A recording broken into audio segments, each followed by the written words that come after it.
Pemirsa, sebuah bengkel motor dan 3 rumah ludes terbakar di Kabupaten Barito Utara, Kalimantan Tengah.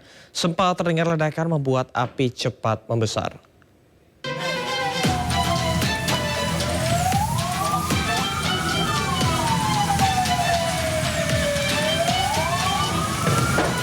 Sebuah bengkel sepeda motor di Jalan Cempaka Putih, Muara Tewe, Kabupaten Barito Utara, ludes terbakar Minggu dini hari.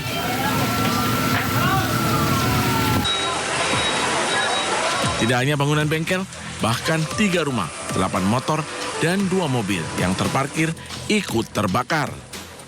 Sempat terdengar ledakan dari dalam bengkel hingga kobaran api membesar, membakar seluruh isi bangunan. 5 unit mobil pemadam kebakaran dikerahkan ke lokasi. Kebakaran diduga akibat korsleting listrik pada sepeda motor di halaman rumah, kemudian merembet ke bengkel, ke rumah, dan mobil di lokasi yang berdekatan. Karena kondisi bahan yang tersedia itu oli, ban dan sebagainya, jadi kita overhaul agak lama dan akibatnya dari bahan-bahan tersebut apabila disiram itu terjadi asap. Api berhasil dipadamkan 1 jam kemudian. Akibat peristiwa ini, kerugian mencapai ratusan juta rupiah. Dari Barito Utara, Kalimantan Tengah, Fatur Rahman, iNews melaporkan. Pemirsa, kita ke informasi selanjutnya mengenai 2 anak yang tewas di bekas tambang di Madinah. Berikut informasinya untuk Anda.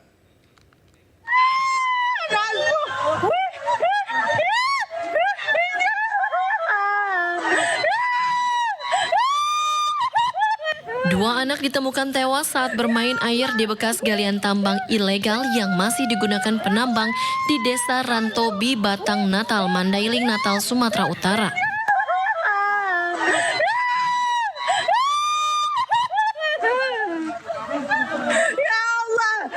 Orang tua kedua korban histeris saat keduanya ditemukan. Menurut warga, kedua anak tersebut sempat terlihat mandi di kolam bekas galian tambang emas ilegal itu bersama sejumlah temannya. Diduga keduanya tak bisa berenang hingga akhirnya tenggelam ke dasar kolam. Polisi yang mendapat informasi langsung mendatangi lokasi. Polisi juga menyisir lokasi penambangan emas ilegal yang masih beroperasi. Namun saat didatangi petugas, para penambang liar telah melarikan diri. Main kucing-kucingan, itu kembali lagi ke manusianya, ke masyarakatnya. Kita sama-sama menjaga.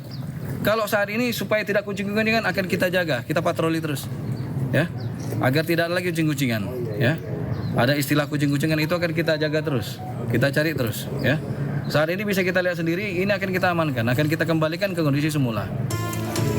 Kini Polres Mandailing Natal akan menyiagakan personelnya di lokasi penambangan tanpa izin tersebut agar para pelaku dapat segera ditangkap. Dari Mandailing Natal, Sumatera Utara, Ahmad Hussein Lubis, iNews melaporkan. Pemirsa, ribuan buruh melakukan unjuk rasa di Istana Negara Jakarta menuntut pemerintah memperketat aturan impor. Sementara di Telantas Polda Metro Jaya mengalihkan arus lalu lintas sehubungan dengan demo buruh. Mereka yang diperbudak jabatan harus sejalan, robohkan setan banyak untuk disebutkan. Aksi demonstrasi digelar Konfederasi Serikat Pekerja Nusantara atau KSPN di depan Istana Negara Jakarta Pusat Minggu pagi. Dalam tuntutannya, pendemo meminta pemerintah segera mengatasi gempuran barang ilegal yang membanjiri pasar domestik dan menghukum importir ilegal. Massa juga menuntut pemerintah memperketat aturan impor guna melindungi keberlangsungan industri dalam negeri. Pasalnya, jika tidak ada pembatasan, akan berimbas pada gelombang pemutusan hubungan kerja. Sementara di Telantas Polda Metro Jaya mengalihkan arus lalu lintas dan mengimbau pengendara mencari rute alternatif.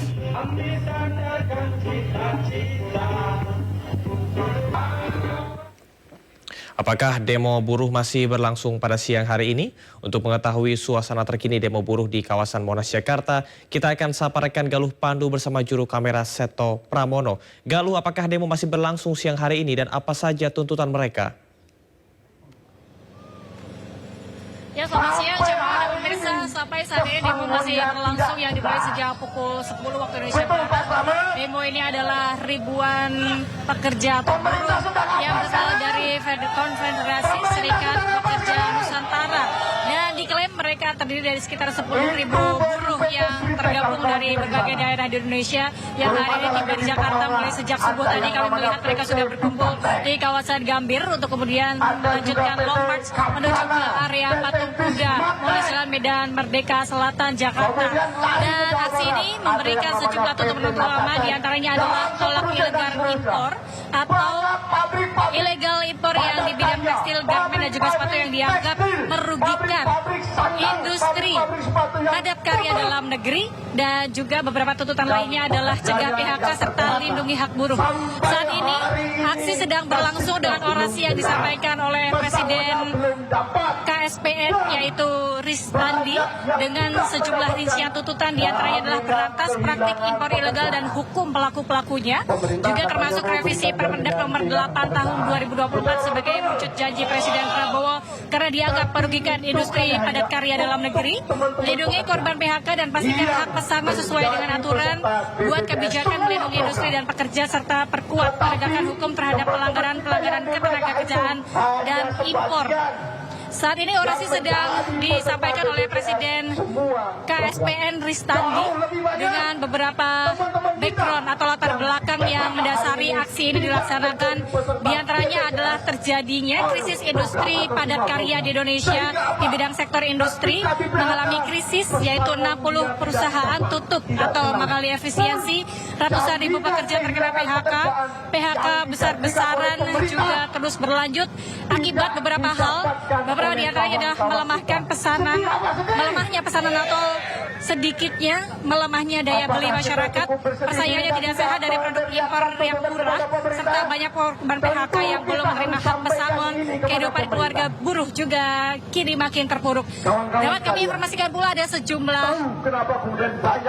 sejumlah data yang dapat kami sampaikan berdasarkan beberapa PHK massal yang terjadi di Indonesia, yaitu bahwa sejumlah instansi memberikan laporan dari KSPN ini melaporkan ada sekitar 61.000 PHK yang terjadi melanda 61.000 pekerja, sementara laporan dari Apindo ada 73.900, artinya ada sekitar 74.000 warga yang terdampak PHK, serta laporan dari Kemnaker ini cukup berbeda dengan laporan-laporan yang disampaikan oleh Apindo maupun KSPN, yaitu sebanyak 26.000.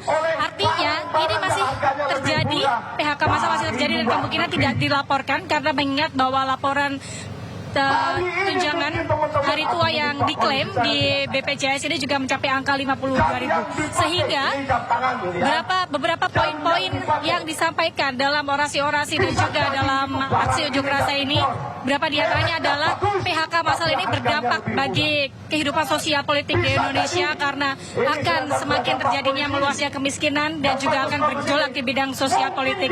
Sehingga ini diperlukan perhatian khusus dari pemerintah agar bagaimana nantinya para pekerja yang terdampak PHK dapat mendapatkan lapangan pekerjaan sehingga tidak terjadi kasus-kasus kriminalitas dan kemiskinan yang tinggi sebagai akibat dari banyaknya dampak PHK yang terjadi di sini.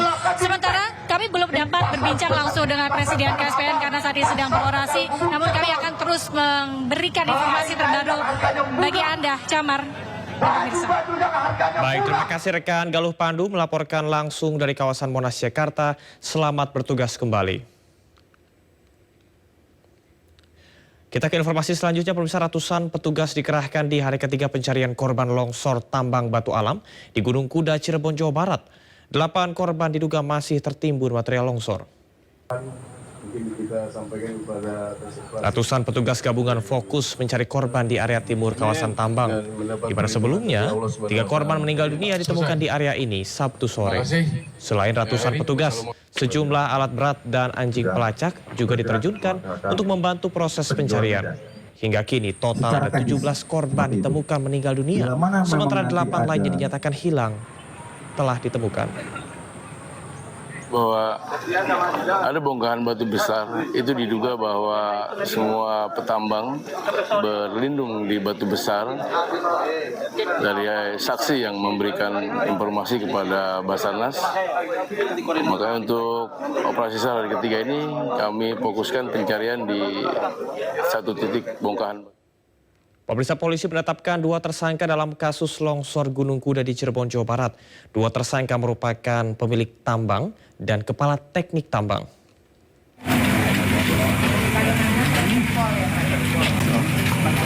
Kepolisian Resor Kota Cirebon telah menetapkan AK pemilik tambang dan AR kepala teknik tambang sebagai tersangka kasus longsor Gunung Kuda. Penetapan tersangka setelah memeriksa 8 saksi. Kedua tersangka telah ditahan di Mapolresta Cirebon. Kita sudah tetapkan berdasarkan serangkaian penyidikan yang kita lakukan. Setelah dilakukan gelar perkara, kami tetapkan 2 orang yang dimintai pertanggungjawaban dalam kasus ini, yaitu pengelola tambangnya dan kepala teknik tambang. Polisi juga masih melakukan pemeriksaan dan tidak menutup kemungkinan ada tersangka lain dalam kasus longsor tambang Gunung Kuda yang menewaskan 17 orang tersebut. Dari Majalengka, Jawa Barat, Muhammad Zaini Johadi, Ainis melaporkan. Gubernur Jawa Barat Deddy Mulyadi meninjau lokasi longsor tambang galian C Gunung Kuda Cirebon, Jawa Barat.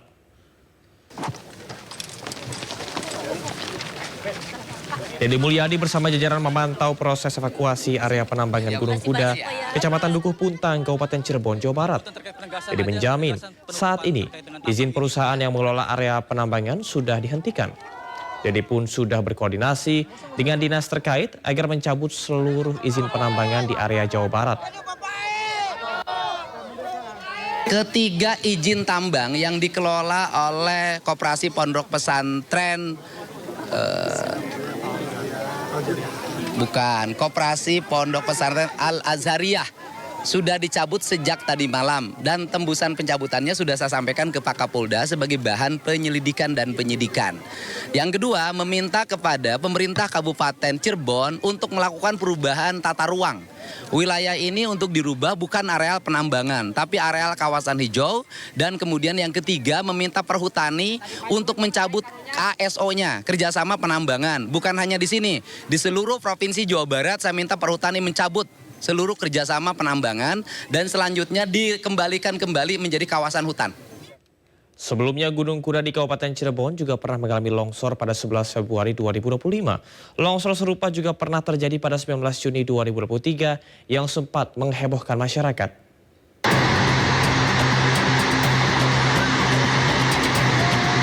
Gunung Kuda bukanlah nama baru dalam daftar lokasi rawan bencana tambang di Cirebon. Pada 11 Februari 2025, lokasi yang sama sempat mengalami longsor.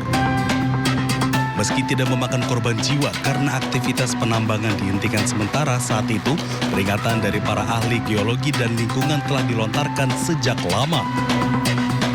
Namun hal tersebut tidak ditindaklanjuti dengan langkah konkret oleh pihak pengelola penambangan batu andesit di Gunung Kuda yang memang menjadi sumber mata pencaharian bagi ratusan warga sekitar. Namun aktivitas ini dinilai tidak sebanding dengan resiko keselamatan dan kerusakan lingkungan yang ditimbulkan. Sebelumnya pada 19 Juni 2023, longsoran besar juga terjadi di lokasi galian C Gunung Kuda, Kecamatan Dukuh Puntang, Kabupaten Cirebon, Jawa Barat. Pengelola tambang mengaku peristiwa ini sengaja dilakukan sebagai bagian dari aktivitas pertambangan. Detik-detik longsor tambang galian C Gunung Kuda sempat menghebohkan masyarakat karena guguran material tanah dan batuan menyebabkan debu yang membumbung tinggi di sekitar area tambang. Menurut pengelola galian C, longsoran yang terjadi merupakan bagian dari kegiatan pertambangan. Undercutting dilakukan karena masih belum ada akses untuk pertambangan di jalur atas. Tidak ada korban jiwa saat terjadi longsor yang dibuat secara sengaja ini. Pihak pengelola memastikan seluruh area sudah bersih sebelum longsoran dilakukan.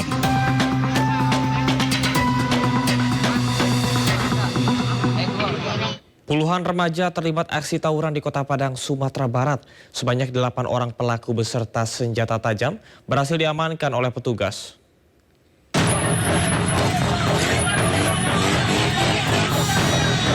Aksi tawuran antar remaja menggunakan senjata tajam pecah di kawasan Kuranji, Kota Padang dan bypass Air Pacah, Kecamatan Koto Tangah, Kota Padang. Puluhan remaja ini saling kejar menggunakan senjata tajam dan saling lempar batu hingga akses jalan raya tak bisa dilewati kendaraan. Mendapat laporan warga, sejumlah petugas polisian dari Polresta Padang pun melakukan pembubaran hingga ke arah bypass Air Pacah, Kecamatan Koto Tangah. Aksi kejar-kejaran dengan petugas pun tak terelakkan. Petugas terpaksa melepaskan tembakan peringatan untuk membubarkan massa tawuran. Setidaknya 8 orang remaja pelaku tawuran berhasil diamankan petugas beserta sejumlah senjata tajam jenis klewang dan samurai yang digunakan dalam tawuran. Dari Padang, Sumatera Barat, Budi Sunandar, Ainis melaporkan. Polisi mengungkap fakta baru kasus tewasnya mahasiswa UGM yang ditabrak mobil sesama mahasiswa UGM di Sleman, Yogyakarta. Plat mobil mewah milik tersangka ternyata diubah setelah menabrak korban.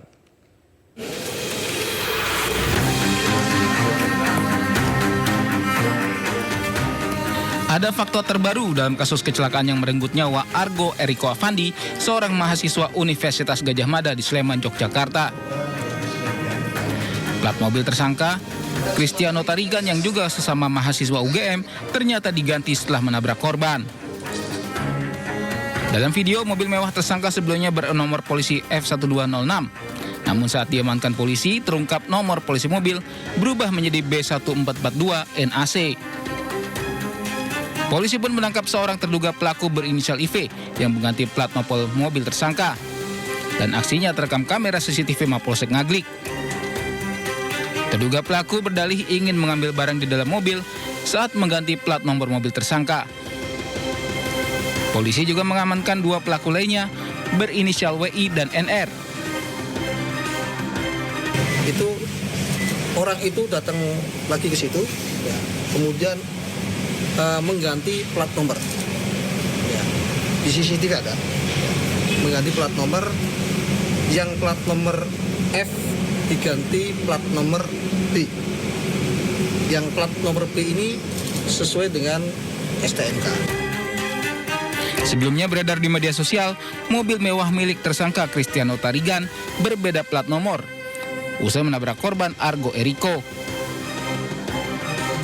Menurut polisi, mobil pelaku menggunakan plat palsu saat menabrak korban. Tim Liputan iNews melaporkan. Pemirsa, informasi menarik lainnya akan kami hadirkan untuk Anda. Tetaplah bersama kami di Sindo Siang.